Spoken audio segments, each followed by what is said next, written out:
আপনাদের সবাইকে আমন্ত্রণ জানাচ্ছি আন্তর্জাতিক অঙ্গনের সবশেষ সংবাদ নিয়ে আমাদের প্রতিদিনের আয়োজন যমুনা আইডেস্কে। শুরুতেই জানাবো শিরোনাম। ইসরায়েলের সাথে হঠাৎ সমঝোতা আরব আমিরাতের, ষড়যন্ত্র আখ্যা দিয়ে ক্ষুব্ধ ফিলিস্তিনিদের ব্যাখ্যা, চুক্তির পেছনে অন্য উদ্দেশ্য দেখছেন বিশ্লেষকরা। মহামারীতে একদিনে 6,500 মানুষের মৃত্যু দেখল বিশ্ব, শনাক্ত 2,84,000। WHO বলছে খাবার প্যাকেট থেকে ছড়ায় না করোনা।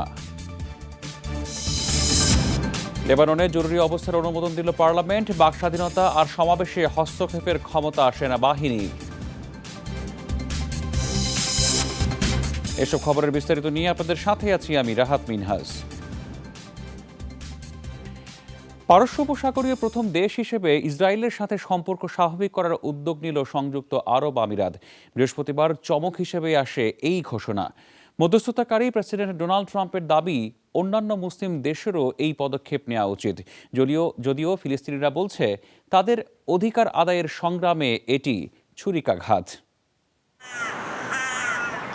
মুসলিম অধ্যুষিত মধ্যপ্রাচ্যে ইহুদি রাষ্ট্র ইসরায়েলের উপস্থিতি নিয়ে আপত্তি পুরো আরব বিশ্বেরই। তবে ইসরায়েলের সাথে প্রতিবেশীদের সম্পর্ক স্বাভাবিক করতে দীর্ঘদিন ধরে চেষ্টা চালিয়ে আসছে যুক্তরাষ্ট্র। বৃহস্পতিবার যাতে নতুন সাফল্যর খবর জানান মার্কিন প্রেসিডেন্ট। প্রথম উপসাগরীয় এবং তৃতীয় আরব দেশ হিসেবে ইসরায়েলের সাথে সম্পর্ক স্বাভাবিক করার সমঝোতা এসেছে সংযুক্ত আরব আমিরাত। ঐতিহাসিক সিদ্ধান্তের জন্য প্রধানমন্ত্রী বেনিয়ামিন নেতানিয়াহু এবং যুবরাজ মোহাম্মদ বিন জায়েদকে ধন্যবাদ জানাই। নিঃসন্দেহে এটা মধ্যপ্রাচ্য শান্তি প্রক্রিয়ার অংশ। আমার দূরদৃষ্টি বলছে এ পদক্ষেপের অংশ হতে ইচ্ছুক ফিলিস্তিনিরাও, তাই অন্যান্য মুসলিম দেশকেও এ পথ অনুসরণের আহ্বান জানাই। আরব আমিরাত বলছে দুই রাষ্ট্রভিত্তিক সমাধানে সহায়তার জন্যই এই সমঝোতা। বিনিময়ে আপাতত নতুন বসতি স্থাপন বন্ধের আশ্বাস দিয়েছে ইসরায়েল। যুক্তরাষ্ট্র ছাড়া নিজস্ব ভূমিতে সার্বভৌমত্ব কায়েম করতে পারত না ইসরায়েল। প্রেসিডেন্ট ট্রাম্পের আহ্বানে আরব আমিরাতের সাথে সমঝোতায় স্থগিত রাখা হয়েছে বসতি স্থাপন। আঞ্চলিক শান্তি প্রতিষ্ঠার লক্ষ্যেই দুপক্ষের জয়সূচক সমঝোতা হলো। এর মাধ্যমে পশ্চিম তীরে দখলকৃত জমিতে বন্ধ করা গেছে আগ্রাসন। একই সাথে মধ্যপ্রাচ্য শান্তি আলোচনায় ফিলিস্তিনের হয়ে কথা বলার সুযোগ বাড়ল। তবে এ সমঝোতায় তীব্র ক্ষোভ জানিয়েছে ফিলিস্তিন। তাদের অভিযোগ, ফিলিস্তিনিদের পিঠে ছুরি মারা হলো।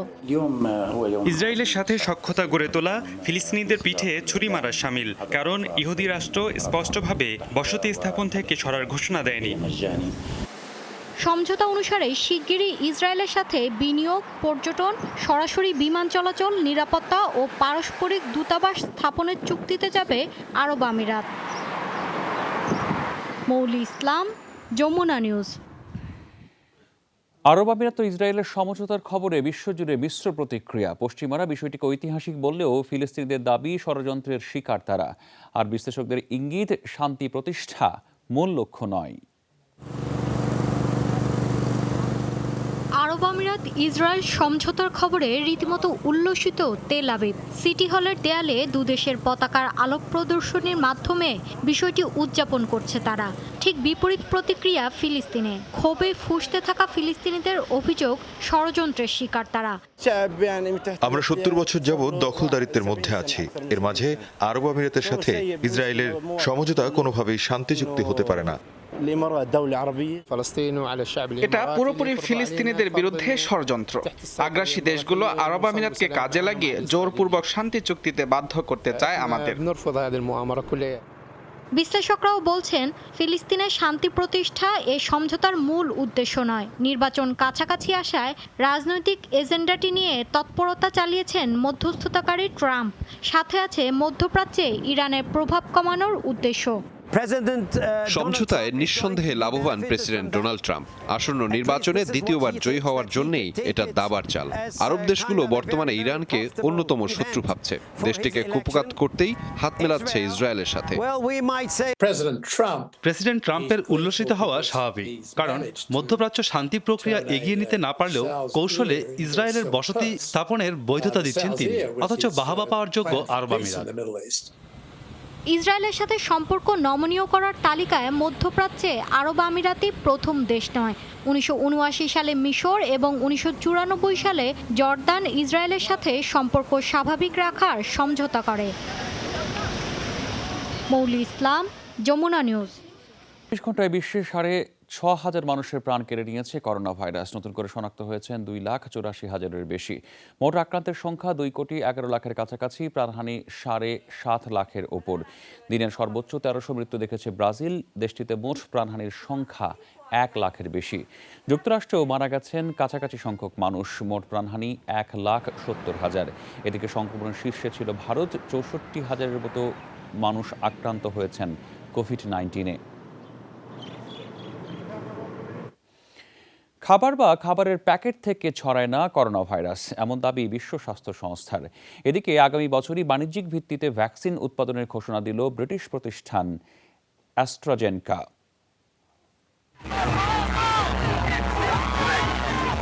ব্রাজিল থেকে আমদানিকৃত ফ্রোজেন চিকেন উইংসে মিলেছে করোনা ভাইরাসের অস্তিত্ব। বৃহস্পতিবার বিবৃতি দিয়ে একথা জানায় চীন।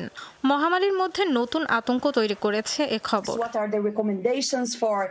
বিষয়টি নিয়ে শঙ্কার মধ্যে বিশ্ব স্বাস্থ্য সংস্থা অবশ্য বলছে, খাবার বা খাবারের প্যাকেট থেকে ভাইরাস বিস্তারের কোনো প্রমাণ মেলেনি এ পর্যন্ত।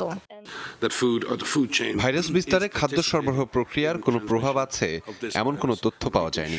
তাই এই বিষয়ে দুশ্চিন্তার প্রয়োজন নেই। খাবারের বেলায় স্বাভাবিক কারণেই কিছু সাবধানতা প্রয়োজন, যেমন যে কোনো ধরনের জীবাণু প্রতিরোধে ভালোভাবে রান্না করে খাওয়া উচিত।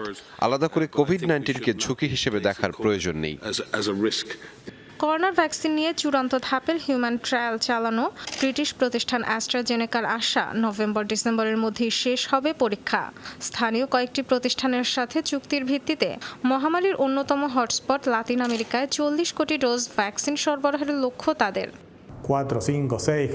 বিশ্বজুড়ে প্রায় 2 বিলিয়ন ডোজ টিকা প্রয়োজন হবে। বিভিন্ন অঞ্চলে এর উৎপাদন হবে।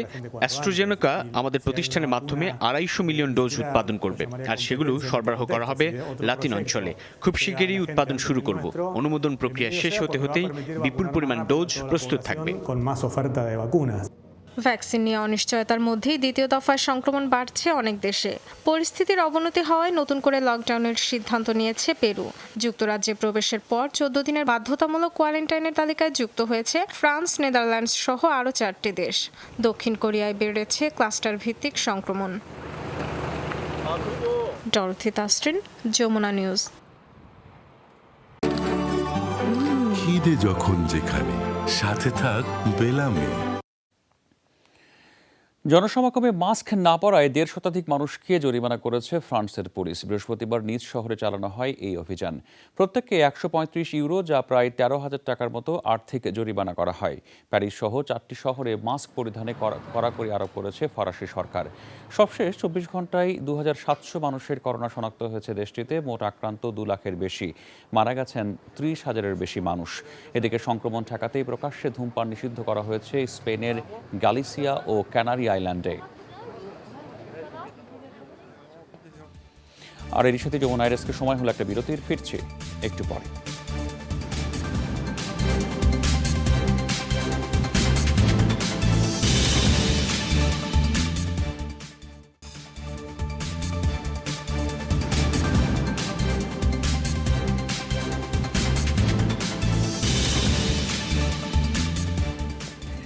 স্বাগত আরেকবার। আপনারা দেখছেন যমুনা আইডেস্ক। লেবাননে জারিকৃত জরুরি অবস্থার অনুমোদন দিল দেশটির পার্লামেন্ট। এর ফলে কার্যত সেনাবাহিনীর হাতে চলে যাচ্ছে দেশটির মূল ক্ষমতা। বৈরুত বন্দর বিস্ফোরণের পর 2 সপ্তাহের জন্য জরুরি অবস্থা জারি করেছিল মন্ত্রিসভা। 8 দিনের মধ্যেই মিলল সাংবিধানিক অনুমোদন। ফলে বাক স্বাধীনতা ও সমাবেশের ওপর খড়গহস্ত হওয়ার অনুমতি পেল সেনাবাহিনী। এছাড়া নিরাপত্তার অজুহাতে যে কাউকেই আটক করা যাবে। এতে মানবাধিকার লঙ্ঘিত হওয়ার আশঙ্কা প্রকাশ করেছে হিউম্যান রাইটস ওয়াচ। 4 আগস্ট ভয়াবহ বিস্ফোরণে প্রাণ যায় 2 শতাধিক মানুষ। আন্দোলনের মুখে পদত্যাগ করতে বাধ্য হয় দেশটির সরকার।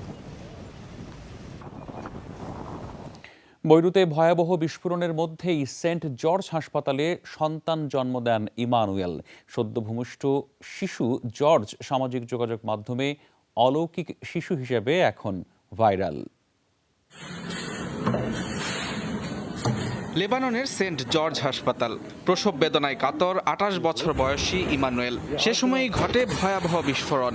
মুহূর্তেই লণ্ডভণ্ড পুরো হাসপাতাল, আর এই ধ্বংসস্তূপে জন্ম দেন সন্তান জর্জকে। নিজের চোখে মৃত্যুকে দেখেছিলাম, মনে হচ্ছিল সব শেষ হয়ে যাচ্ছে। ভাবছিলাম কখন ছাদ ভেঙে পড়বে, কিন্তু আমি ভেঙে পড়িনি। মনে সাহস রেখেছি আর ভেবেছি 9 মাসের অপেক্ষা আমি এভাবে শেষ হতে দিতে পারি না। বিস্ফোরণের পরবর্তী 4 দিন আমরা কখনো হেসেছি, আবার কখনো কেঁদেছি। সন্তান পাওয়ার আনন্দে যেমন খুশি হয়েছি, তেমনি স্বজন হারানোর কষ্টে কেঁদেছিও। এমন ভয়ঙ্কর অভিজ্ঞতার মুখোমুখি হতে হবে কখনোই ভাবেননি চিকিৎসক স্টেফানি ইয়াকুব। বিস্ফোরণে চোখের সামনেই মৃত্যু হয়েছে সহকর্মীর। তারপরও রক্তাক্ত শরীরে প্রাণপণ চেষ্টায় নিশ্চিত করেছেন জর্জের নিরাপদ আগমন। বিদ্যুৎ ছিল না, সূর্য ডুবতে বসেছে। একটাই ভাবনা ছিল, সময় নষ্ট করা যাবে না। অবশেষে মোবাইল ফোনের আলোতেই পৃথিবীর মুখ দেখে জর্জ। সন্তানের আগমনের মুহূর্ত ভিডিও করতে গিয়ে এডমন্ড ফ্রেমবন্দি করেন দুঃসহ এক স্মৃতির। তুলে ধরেন সামাজিক যোগাযোগ মাধ্যম ইনস্টাগ্রামে, যা ভাইরাল হয়েছে নেট দুনিয়ায়। জর্জ আমাদের জন্য বিশেষ কিছু। সে ধ্বংসস্তূপের অন্ধকারে আসার আলো হয়ে এসেছে। নিজের চোখে দেখেছি কি কঠিন মুহূর্তে সে জন্ম নিয়েছে। সন্তান জর্জ পেয়েছে অলৌকিক শিশুর পরিচিতি। মুজাবিন তারেক, যমুনা নিউজ। মার্কিন প্রেসিডেন্ট পদপ্রার্থী জো বাইডেনের রানিং মেট কমলা হ্যারিসের নাগরিকত্ব নিয়ে প্রশ্ন তুলেছেন ডোনাল্ড ট্রাম্প। তার যোগ্যতা নিয়েও উস্কে দিয়েছেন বিতর্ক। শুনলাম ভাইস প্রেসিডেন্ট হওয়ার যোগ্যতাই পূরণ করতে পারছেন না তিনি। যে আইনজীবী এ কথা লিখেছেন তিনি যথেষ্ট শিক্ষিত ও প্রতিভাবান। আমি জানি না এটা ঠিক কিনা, তবে ডেমোক্র্যাটরা নিশ্চয়ই ভাইস প্রেসিডেন্ট পদপ্রার্থী বাছাইয়ের আগে ভালোভাবে খোঁজ খবর নেবে। আর এর সাথে সময় হলো আরেকটা বিরতির, ফিরছি একটু পরে।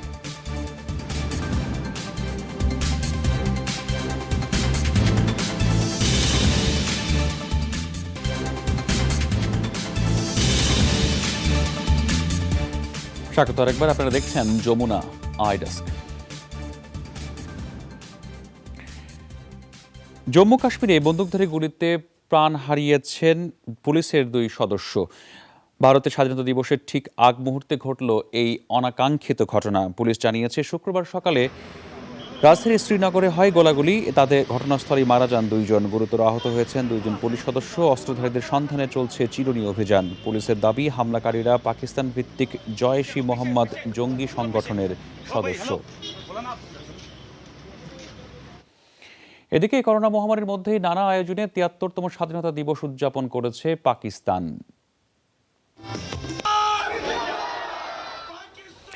এই ছিল আজকের যমুনা আই ডেস্কের আয়োজন। এতক্ষণ সাথে থাকার জন্য ধন্যবাদ সবাইকে।